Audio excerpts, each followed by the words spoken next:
The emergency room doors burst open as Jae-hyun J. Park strode through Miami General Hospital, his Armani suit incongruous among the medical chaos.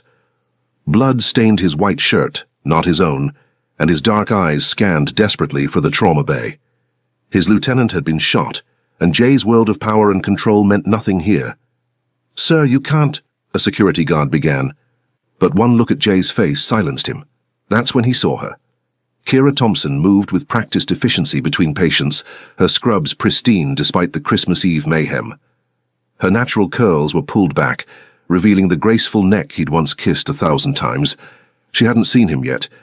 Focused entirely on saving lives, the same compassion that had made him fall in love with her 5 years ago. And then Jay's world tilted. 3 small faces peered around the nurse's station, identical boys with his own dark eyes and sharp jawline. Unmistakably Korean features blended beautifully with their mother's heritage. They couldn't be more than 4 years old. His legs nearly gave out. The math was simple, devastating. She'd been pregnant when she left him, when she disappeared without a word, taking his heart and apparently his children with her. "Mommy," one of the boys called out, and Kira's head snapped up. Her eyes met Jay's across the crowded ER, and the color drained from her face. For the first time in 5 years, the most powerful man in Miami felt completely, utterly powerless. "Welcome to Korean Mafia lovers. Hey there. Please let us know where you're watching from and subscribe to the channel.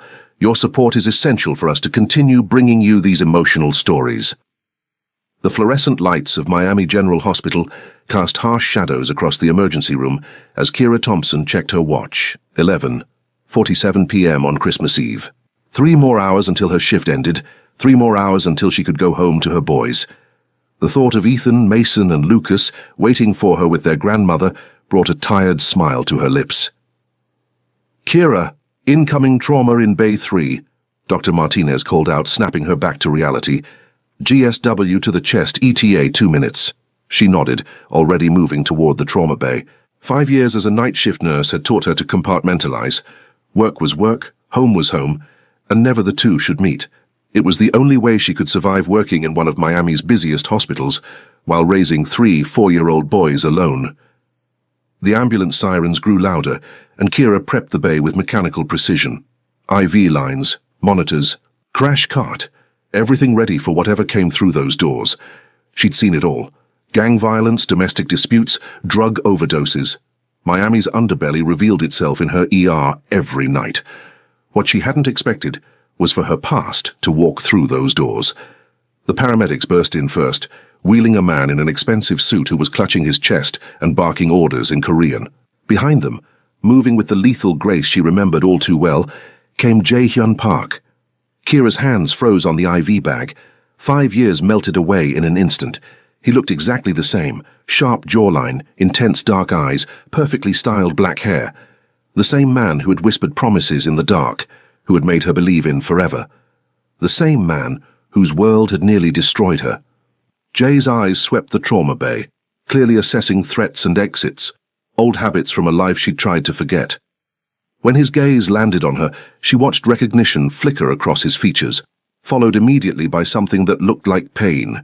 "Ma'am, we need to get him stabilized," Dr. Martinez said, pushing past her toward the patient. Kira forced herself to move, to be professional. The injured man was conscious but losing blood fast. As she worked to establish an IV line, she could feel Jay's presence like electricity in the air. He stood against the wall, silent but commanding, his very stillness somehow more intimidating than any threat. "What happened?" Dr. Martinez asked as they worked. "Drive-by shooting," one of the paramedics reported. "Bullet missed the heart by inches." Kira's hands remained steady as she drew blood for typing, but her mind raced. This was Jay's world, the world she'd fled from when she discovered she was pregnant, the world of violence and danger that she'd sworn her children would never know. "He's stable for now," Dr. Martinez announced after 20 minutes of intense work. "We need to get him to surgery." As the team wheeled the patient toward the elevator, Jay stepped forward. For a moment, Kira thought he might follow his man upstairs. Instead, he turned to her. "Kira." Her name on his lips was barely a whisper, but it hit her like a physical blow. "I'm working," she said, not trusting herself to look at him directly. She began cleaning up the trauma bay, needing something to do with her hands. I know, I can see that. His voice was different somehow, rougher, more careful. You look good. She finally met his eyes, and the intensity there nearly undid her. What are you doing here, Jay? My lieutenant was shot. I had to... He stopped, running a hand through his hair in a gesture she remembered. I never expected to see you here. Miami's a big city, she said, disposing of used supplies with perhaps more force than necessary. But not big enough, apparently. The silence stretched between them, heavy with 5 years of unspoken words. Kira could hear the familiar sounds of the ER around them. Monitors beeping, conversations in Spanish and English, the constant hum of activity that had become her world. Kira, I need to ask you... Mommy! The voice cut through the tension like a knife. Kira's blood turned to ice as she saw 3 small figures running toward the nurse's station. Her mother-in-law, Mrs. Chen, hurried behind them, looking apologetic. I'm so sorry, Mrs. Chen called out in accented English. They woke up asking for you. And when I told them we were bringing your dinner, they insisted on coming inside. Ethan reached her first, his dark eyes bright with excitement. Mommy, we made you cookies. Well, Grandma Chen helped, but we did the decorating. Mason and Lucas flanked their brother, identical faces beaming up at her. All 3 boys had inherited their father's sharp features and dark eyes, though their skin was a beautiful blend of both parents' heritage. Their black hair stuck up at odd angles despite Mrs. Chen's obvious attempts to tame it. Kira's heart hammered as she knelt to their level, acutely aware of Jay's presence behind her. Boys, you know you're not supposed to be in the hospital. It's not safe. But it's Christmas Eve, Lucas protested. And you've been working forever. We wanted to make sure you ate, Mason added, holding up a container of homemade cookies. Kira pulled them close, breathing in their familiar scent of baby shampoo and the slight sweetness that seemed to cling to all children. Over their heads, she could see Jay's reflection in the glass partition. He stood frozen, his face a mask of shock and something that looked like devastation. The math was simple enough. The boys were 4 years old. She'd left Jay 5 years ago. Any fool could figure it out. Mommy, who's that man? Ethan asked, following her gaze. He looks sad. Kira's throat closed. She couldn't speak, couldn't breathe. 5 years of carefully constructed walls were crumbling around her. Jay stepped forward slowly, as if approaching wild animals. When he spoke, his voice was hoarse. They're mine, aren't they? Mrs. Chen gasped, finally understanding the situation. The boys looked between the adults, sensing the tension, but not understanding it. Kira, Jay said again, and this time her name sounded broken. They're my sons. It wasn't a question. The resemblance was too strong, too obvious. 3 little versions of Jae-hyun Park stared up at their mother, waiting for an explanation that would change everything. Boys, Kira managed, her voice barely steady, go with Grandma Chen to the cafeteria. I'll be there in a few minutes. But, Mommy... Now, she said more firmly, and something in her tone made them obey. Mrs. Chen gathered them up, shooting worried glances over her shoulder as she led them away. When they were alone again, Jay moved closer. 5 years, he said, his voice raw. 5 years, Kira. You've been raising my children for 5 years and I never knew they existed. You made your choice, she whispered, finally meeting his eyes. You chose that life over us. I never chose anything over you. You left. You disappeared without a word, without giving me a chance to what? To promise you'd change? To swear you'd leave the family business? Her voice rose slightly, then dropped back to a whisper. We both know how that would have ended. Jay's jaw clenched, and she could see him fighting for control. You should have told me. Whatever you thought of me, whatever you believed I was capable of, I had a right to know about my children. And they had a right to safety, to a normal life. Look around, Kira, he said, gesturing to the ER. You work nights in one of the most dangerous hospitals in Miami. You think this is safer than anything I could have provided? The accusation hit home, and Kira felt tears prick her eyes. At least here, the danger isn't sleeping in my bed. The words hung between them like a physical blow. Jay's face went white, and for a moment, she saw past the powerful facade to the man she'd once loved, the one who'd held her during thunderstorms and made her laugh until her sides ached. I need to get back to work, she said, turning away. This isn't over, Jay called after her. They're my sons, Kira. I won't walk away from them." She paused at the trauma bay entrance, not looking back. "And I won't let you destroy their lives the way you destroyed ours." As she walked away, Kira could feel his eyes on her back. In the distance, she could hear her boys' laughter echoing from the cafeteria, blissfully unaware that their world was about to change forever. The next morning, Christmas Day, Kira stood in her small kitchen, making pancakes for 3 hungry boys who were bouncing off the walls with excitement. The modest apartment in Little Havana was a far cry from the luxury she'd once known, but it was theirs, safe, warm, and filled with love. "Mommy, can we open presents now?" Mason asked for the 10th time, tugging on her scrubs.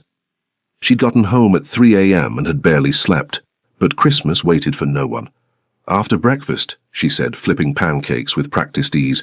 "You know the rules." Ethan and Lucas joined their brother in a chorus of groans, but they dutifully climbed onto their chairs at the small dining table. Kira had saved for months to buy them each a small gift, nothing extravagant, but enough to make Christmas special. The knock at her door came just as she was serving the pancakes. Kira froze, spatula in hand. She wasn't expecting anyone, and Mrs. Chen was visiting her own family today. Through the peephole, she saw a delivery man holding an enormous arrangement of presents wrapped in gold and silver. "Delivery for Thompson residence," the man said when she cracked the door open. "I didn't order anything. Says here it's from." He checked his clipboard. "J. Park. Merry Christmas, ma'am."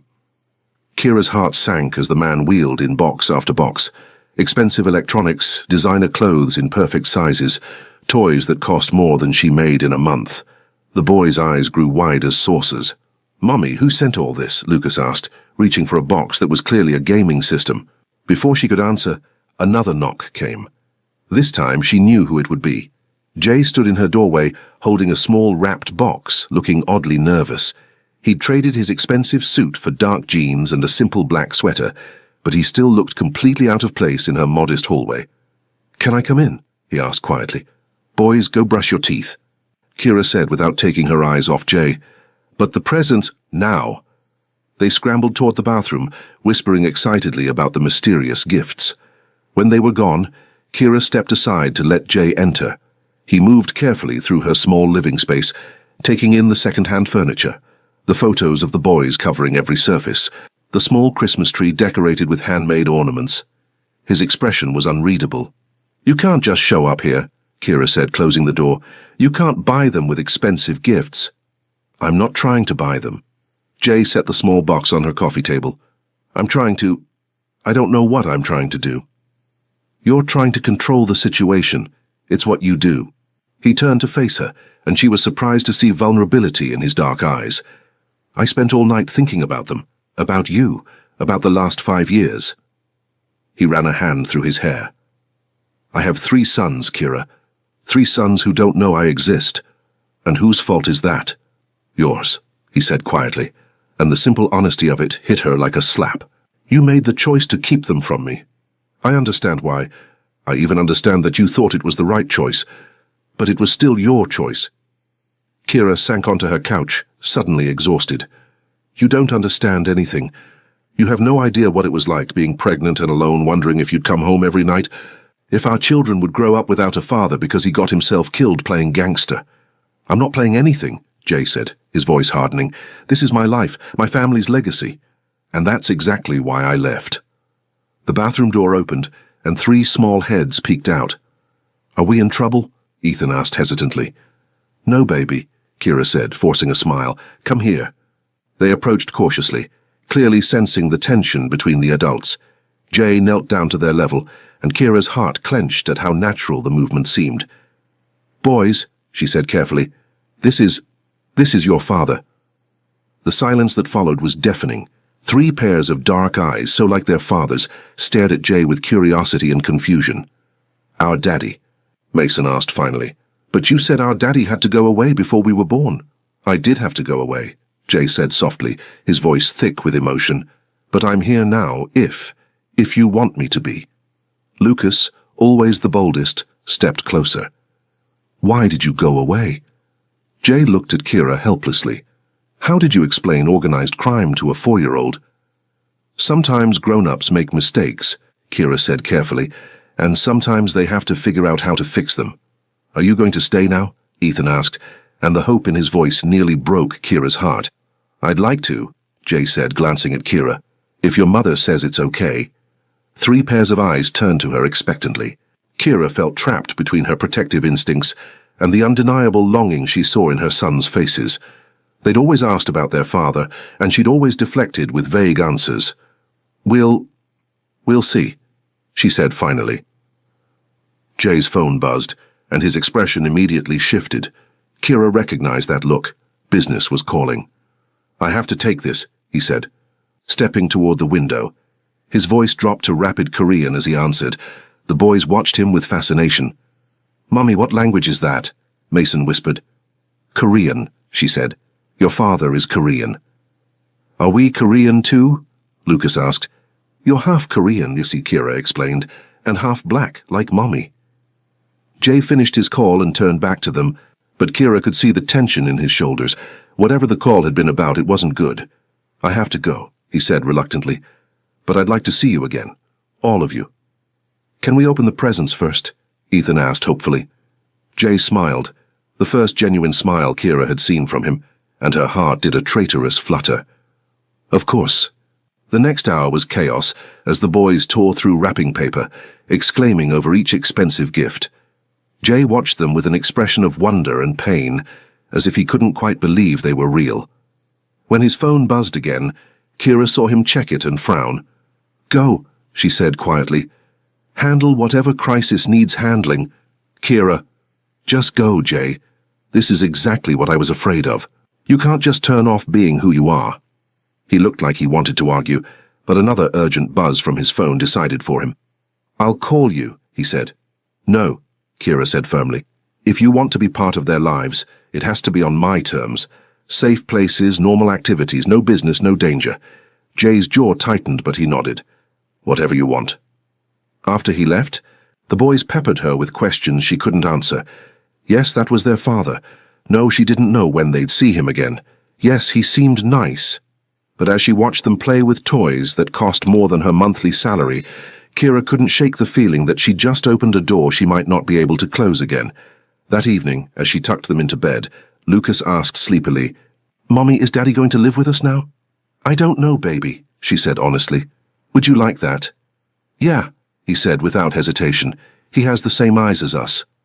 As Kira turned off the lights, she wondered if shared genetics would be enough to bridge 5 years of absence and a lifetime of different worlds. 3 days after Christmas, Kira was restocking supplies in the ER when Dr. Martinez approached her with a concerned expression. Kira, there's someone here to see you.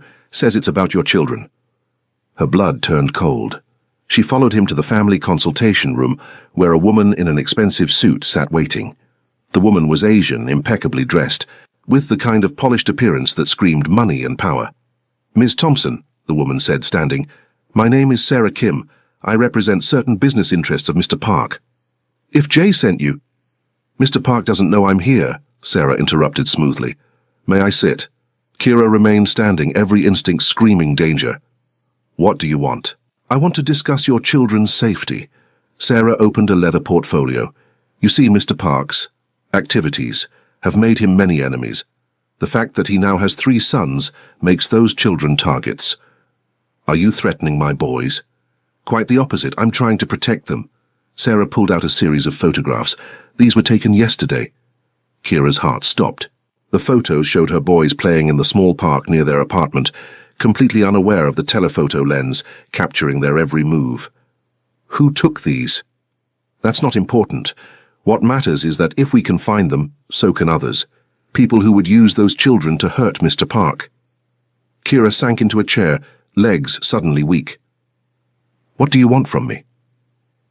There are 2 options, Sarah said calmly. You can accept Mr. Park's protection, move into a secure location, accept bodyguards for the children, allow him to ensure their safety through his resources. Or you disappear again. New identities, new city, new life. We can arrange everything, documents, jobs, housing. Mr. Park would never find you. The room felt like it was spinning. You're asking me to choose between letting Jay back into our lives or running away forever. I'm asking you to choose between your children's safety and your pride. My pride? Kira's voice rose. This isn't about pride. This is about not wanting my sons to grow up in a world where people take pictures of them as threats. Sarah's expression softened slightly. I understand your concerns, but the reality is that they're already in that world, whether you acknowledge it or not. The moment Mr. Park learned of their existence, they became part of his story. Then maybe he should have stayed away. Would you really want that? Would you want him to walk away from his own children? The question hit home because Kira had seen the wonder in Jay's eyes when he looked at the boys, the careful way he'd knelt to their level, the genuine smile when they'd opened their presents. I need time to think. You have 24 hours, Sarah said, standing. After that, the choice may be taken out of your hands. That evening, Kira sat in her living room watching the boys play with their new toys, her mind racing. Mrs. Chen had offered to take them for the night, sensing Kira's distress, but she'd declined. She needed them close. The knock at her door came at 9 p.m. after the boys were asleep. Jay stood in the hallway holding takeout bags and looking exhausted. I brought dinner, he said simply. I already ate. No, you didn't. You never eat when you're stressed. He pushed past her into the apartment. We need to talk. About what? About how your lawyer came to see me today. About how my children are apparently in danger just because they exist. Jay went very still. Sarah came to see you. Don't act like you didn't know. I didn't. His voice was deadly quiet. What did she say? Kira told him about the meeting, about the photographs, about the ultimatum. With each word, Jay's expression grew darker. She had no right, he said finally. No right to approach you, to threaten you. So you're saying my boys aren't in danger? Jay was quiet for a long moment. I'm saying that Sarah overstepped, but... He ran a hand through his hair. She's not wrong about the risks. Jesus, Jay. Kira sank onto her couch. What have you done? What kind of life are you living that just knowing you exist puts children at risk? The same life I was living 5 years ago, he said quietly. The same life you left me because of. And you haven't changed at all? I've tried to. The admission seemed to cost him. After you left, I tried to find ways out, legitimate businesses, legal investments. But some things, some obligations can't be walked away from. Your family, my father's legacy, the people who depend on me. He sat across from her. But I swear to you, Kira, I would never let anything happen to them, to you. How can you promise that? You can't control everything. No, but I can control enough. He leaned forward. Let me protect you, all of you. By what? Moving us into some fortress, surrounding my boys with armed guards? If that's what it takes. That's not a life, Jay. That's a prison. It's better than being dead. The blunt words hung between them. Kira thought about the photos, about strangers watching her children, about the careful way Jay had checked the exits when he'd entered the ER. There has to be another way. There is. Jay's voice was careful. I could walk away, disappear from their lives completely. Sarah was right about that option. Is that what you want? What I want doesn't matter. What matters is keeping them safe. Kira studied his face, seeing the pain he was trying to hide. You want to know them. I want to know everything, he said quietly. Their favorite foods, their fears, their dreams. I want to teach them Korean, tell them about their grandfather, show them where they come from. I want to be their father, Kira, but not if it puts them in danger. And if I say no, if I take Sarah's offer and disappear, then I'll let you go. His voice was barely a whisper. Again. The simple word carried 5 years of pain, and Kira felt her carefully constructed walls beginning to crumble.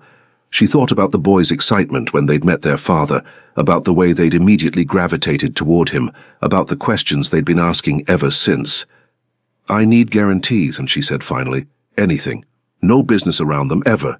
No meetings, no phone calls, no associates. Done. No weapons in their presence. Jay hesitated, then nodded. Agreed. And if I ever feel they're in danger, real danger, we're gone. No arguments, no negotiations. Understood. Kira took a shaky breath. Okay. You can see them. Supervised visits, public places, we'll figure it out as we go. The relief on Jay's face was so profound that Kira had to look away. When she looked back, his eyes were suspiciously bright.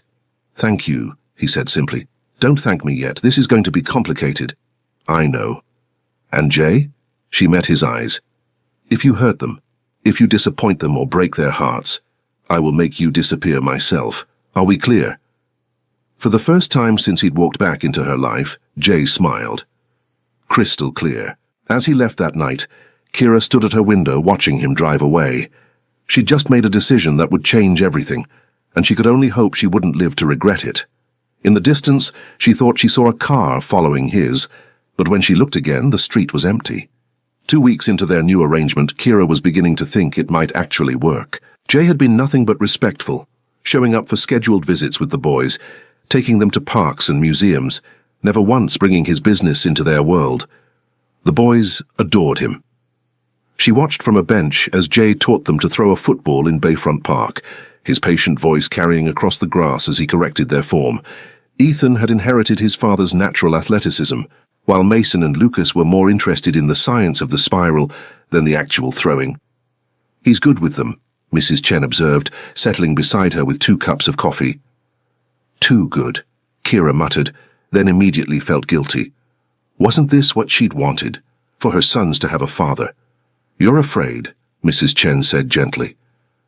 Terrified, Kira admitted. They're getting attached to him.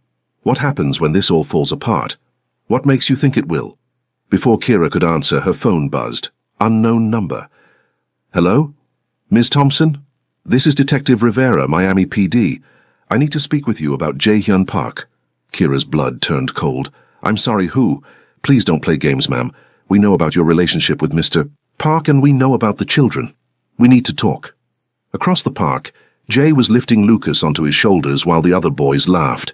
They looked like any normal family enjoying a Sunday afternoon. I don't know what you're talking about, Kira said. Ms. Thompson, 3 days ago, a rival organization made a move against Mr. Park's interests. 2 men are dead. We have reason to believe your children may be targets for retaliation. The phone nearly slipped from Kira's numb fingers. What? We need you to come in, today, and bring the children. I need to think about this. Ma'am, thinking time is over. We can protect you, but only if you cooperate. The line went dead. Kira stared at her phone, mind racing. What's wrong? Mrs. Chen asked, alarmed by Kira's expression. I have to go. Kira stood on shaky legs. Can you take the boys home? Kira, what's happening? But Kira was already walking toward Jay, her heart hammering. When she reached him, she managed a smile for the boys. Hey guys, Grandma Chen is going to take you for ice cream. Daddy and I need to talk about grown-up stuff. Boring, Lucas declared. But he hugged her legs before running toward Mrs. Chen. When they were alone, Jay's expression immediately shifted. What's wrong? The police called. They said there was some kind of incident, that the boys might be targets. Jay went very still. When? 3 days ago. 2 people are dead, Jay. Dead. Kira. You promised me, she said, her voice rising. You promised they'd be safe. They are safe. I would never... How can you say that? The police think they're targets. Jay grabbed her arm gently but firmly. Listen to me. Yes, there was an incident, a business dispute that got out of hand, but I handled it. The threat has been neutralized. People are dead. People who were trying to hurt my family, Jay said quietly. People who made the mistake of thinking they could use my children against me. The words hit Kira like a physical blow. Your children? They're not weapons in your war, Jay. I know that, but my enemies don't. His grip tightened slightly. This is exactly why I wanted you to accept protection, why I wanted to move you somewhere secure. So you knew this was going to happen. I knew it was possible. I've been taking precaution. What kind of precautions? Jay hesitated, and Kira's heart sank. There are people watching you, watching them, making sure they're safe. You've been having us followed? Protected. There's a difference. Not to me. Kira jerked away from him. This is exactly what I was afraid of. This is why I left you in the first place. And look how well that worked out, Jay snapped, his careful control finally cracking. You've been living in a fantasy, Kira, thinking you could keep them safe by pretending I don't exist. But I do exist, and so do my enemies, and your denial doesn't make them any less dangerous. So what are you saying, that this is my fault? I'm saying that running away didn't protect them. It just meant they were unprotected. The truth of his words hit her like a slap. For 5 years she'd told herself she was keeping her boys safe by staying away from Jay's world, but his world had found them anyway. "The detective wants me to bring them in," she said quietly. "Absolutely not. Jay, no. You don't understand how this works. The police can't protect them. They don't have the resources, the reach, or the commitment. All they'll do is make them bigger targets. And you can protect them? I already am." His voice was deadly serious. "The men who threatened them are gone, Kira. They will never threaten anyone again." The implication hung between them. Kira thought about the news reports she'd seen over the years, about bodies found in the bay, about gang wars that erupted and disappeared overnight. "You killed them. I protected my family. Those are the same thing to you, aren't they?" Jay was quiet for a long moment. "Yes," he said finally. "They are." Kira felt something break inside her chest. "I can't do this. I can't expose them to this. You can't run from it either, not anymore. Watch me." She turned to walk away, but Jay caught her hand. "Kira, please, don't take them away from me again." "I have to, can't you see that? This is exactly what I was afraid of, the violence, the danger, the impossible choices. I won't let them grow up in this world." "Then what world will they grow up in?" Jay asked quietly. "One where their father is a stranger? Where they have to wonder why he abandoned them? Better than one where they have to wonder if he's coming home alive each night." Jay's face went white. "Is that what you used to do? Wonder if I was coming home?" "Every single night," she whispered. "Every phone call, every late meeting, every time you left the house. I lived in constant fear, Jay. I can't do that again, and I won't put them through it. I would die before I let anything happen to them." "That's exactly what I'm afraid of." The words hung between them like a death sentence. In the distance, Kira could see Mrs. Chen loading the boys into her car, their laughter carrying across the park. "I'm taking them away," she said finally, "tonight. Kira, don't follow us, don't look for us, let us disappear." "I can't do that." "You have to." She met his eyes, seeing her own pain reflected there. "If you love them, if you love me, you'll let us go." "I do love you," he said quietly. "I never stopped loving you." The admission nearly broke her resolve. "Then prove it. Let us have a normal life." Jay stared at her for a long moment, and she could see the war playing out behind his eyes. Finally, he nodded. "Okay," he said quietly. "Okay." As Kira walked away, she didn't look back. She couldn't bear to see the devastation on his face, couldn't risk changing her mind. But as she reached Mrs. Chen's car, she heard him call out one last time, "I'm sorry, Kira, for all of it. I'm so damn sorry." She didn't turn around, but tears streamed down her face as she got into the car. The boys chatted excitedly about their day with their father, completely unaware that it might be their last. That night, as she packed their few belongings, Kira tried not to think about the look in Jay's eyes when she'd walked away. She tried not to remember the way he'd smiled when the boys had laughed, or how natural he'd looked with Lucas on his shoulders. She was doing the right thing. She had to be. But as she tucked her sleeping sons into bed for what might be their last night in Miami, she couldn't shake the feeling that she was making the biggest mistake of her life. At 3 a.m., Kira was loading the last of their belongings into her car when she heard the footsteps behind her. Going somewhere. She spun around to find 3 men emerging from the shadows of her apartment complex. They were young, Hispanic, with the kind of casual menace that made her blood run cold. "I don't want any trouble," she said, moving closer to her car door. "Too bad," the leader said with a cold smile. "See, we heard Jay Park's got some kids now. Kids he cares about real much." Kira's heart hammered against her ribs. "I don't know what you're talking about." "Sure you don't. Where are they?" "Asleep," she lied, grateful she'd sent them to Mrs. Chen's for the night. "Wake them up. We're going for a ride." "No." The word came out stronger than she felt. The man pulled out a gun, keeping it low but visible. That wasn't a request. Kira's mind raced. Her phone was in her purse in the car. The boys were safe at Mrs. Chen's, but these men didn't know that. If she could just... "Kira!" Jay's voice cut through the night like a blade. He emerged from behind another car, moving with deadly purpose. Behind him came 2 other men, both armed. "Let her go," Jay said quietly. "This is between us." "Actually, it's between you and our boss," the leader replied. "But since you killed his brother, we figured we'd return the favor. Your boss's brother tried to hurt my family. He got what he deserved. And now, You're gonna get what you deserve." Everything happened at once. The gunman swung his weapon toward Jay. Kira screamed, and suddenly the parking lot erupted in chaos. Jay dove behind a car as his men returned fire. Kira dropped to the ground, covering her head as bullets shattered windows and ricocheted off concrete. When the shooting stopped, 2 of the attackers were down. The leader was wounded but still moving, dragging himself toward his dropped gun. Jay appeared beside Kira, checking her for injuries. "Are you hurt?" "No, How did you know?" "I've been watching. I told you I'd protect you."